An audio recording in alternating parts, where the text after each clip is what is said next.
Hello everyone and welcome to my channel. My name is Aakriti Shrivastava और आज हम अपने topic that is growth and development के बारे में पढ़ेंगे। बेसिकली ग्रोथ और डेवलपमेंट बहुत ही इंपॉर्टेंट टॉपिक है पेडागोजी पॉइंट ऑफ व्यू के लिए। हर एग्ज़ाम में इसके बारे में पूछा जाता है। तो आगे बढ़ते हैं हम अपनी सीरीज़ में। देखिए, ग्रोथ एंड डेवलपमेंट जब हम बात करते हैं ग्रोथ की, तो ग्रोथ जो होता है वो क्वांटिटेटिव इन नेचर होता है कि हाइट 150 सेंटीमीटर है इस बच्चे की हाइट, वेट 70 केजी है, तो ये हमेशा क्वांटिटी में होता है। बट जब हम बात करते हैं डेवलपमेंट की, तो डेवलपमेंट इज़ ऑलवेज जो कि पूरी ज़िंदगी चलता है, कंटिन्यूस इन नेचर होता है और ये क्वालिटेटिव और क्वांटिटेटिव दोनों होता है। क्वालिटी में हमारा ऑनेस्टी आ जाएगा, कॉन्फिडेंस आ जाएगा और ये पूरी ज़िंदगी हम इसको सीखते रहते हैं। तो डेवलपमेंट का पार्ट है एक तरीके से ग्रोथ। ठीक है, ग्रोथ डिसकंटिन्यूस होता है और डेवलपमेंट कंटिन्यूस, वोम टू टोम चलता है। देखिए, मेजर डोमेन्स हैं कुछ जिन जिन चीज़ों में डेवलपमेंट होता है हमारा। सबसे पहले है फिजिकल डोमेन। फिजिकल डोमेन जो होता है वो सेफलोसॉडिकल पहला होता है, प्रॉक्सिमोडिस्टल दूसरा, और दूसरा होता है gross to fine. Physical is totally related with the physical body. Cephalocaudal मतलब कि हेड से टो। सबसे पहले हेड का विकास होता है हमारा और फिर हम टो की तरफ जाते हैं। ठीक है, प्रॉक्सिमोडिस्टल ये बोलता है कि सेंटर टू पेरीफेरी, पहले हमारे जो अंदर के ऑर्गन्स हैं वो डेवलप होंगे, उसके बाद पेरीफेरी मतलब फिर आगे की चीज़ें जाएंगी।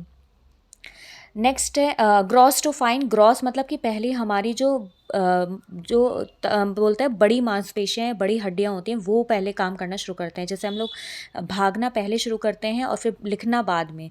तो फाइन मतलब कि जो पतली और कमज़ोर मांसपेशियाँ होती हैं वो बाद में काम करना शुरू करती हैं। तो ग्रॉस टू फाइन चलता है फिजिकल डोमेन। उसके बाद है कॉग्निटिव डोमेन।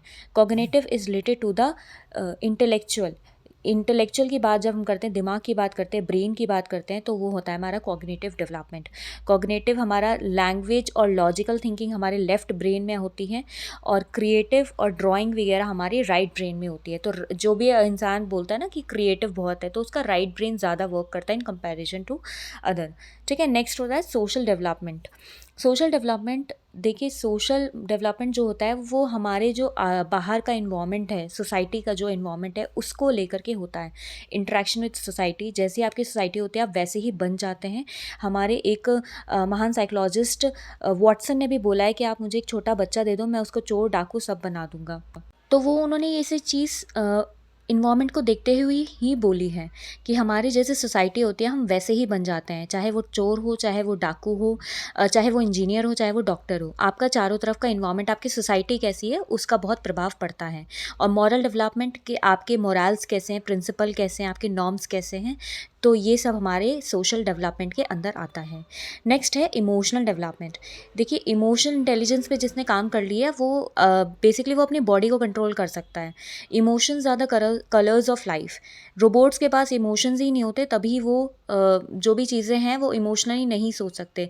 इसमें हमारी फीलिंग, टीयर्स, हमारे प्रिंसिपल्स, हमारी बेसिकली हमारा कल्चर, ये सब हमारे इमोशंस में आ जाता है। ठीक है, ये चारों हमारे मेजर डोमेन्स हैं जिनकी तरफ हमारा डेवलपमेंट हमेशा काम करता रहता है। नेक्स्ट आगे बढ़ते हैं, स्टेजेस ऑफ डेवलपमेंट। तो देखिए, हमारे पास 5 स्टेजेस हैं जो कि मिलजुल करके सारे साइकोलॉजिस्ट के पढ़ी पहले, उसके बाद हमने कुल 5 स्टेजेस को पहले पढ़ा है। That is first one is prenatal period. Prenatal period होता है वॉर्म में, मतलब माँ के गर्भ में प्री नेटल पीरियड होता है जिसमें सबसे तेज़ फिजिकल विकास होता है। अगर आपसे क्वेश्चन आए कि फिजिकल विकास किस में होता है और जिसमें प्री नेटल पीरियड भी आपको एक ऑप्शन में दिया है, तो इसका आंसर यही होगा। ठीक है, नेक्स्ट है इन्फेंसी। इन्फेंसी एक सेंसरी मोटर स्टेज होती है, यहाँ पे बच्चा अपने सेंस से सीखता है, सेंसस के द्वारा सीखता है। उसको ऑब्जेक्ट परमानेंस की बड़ी वो रहती है इस टाइम तक।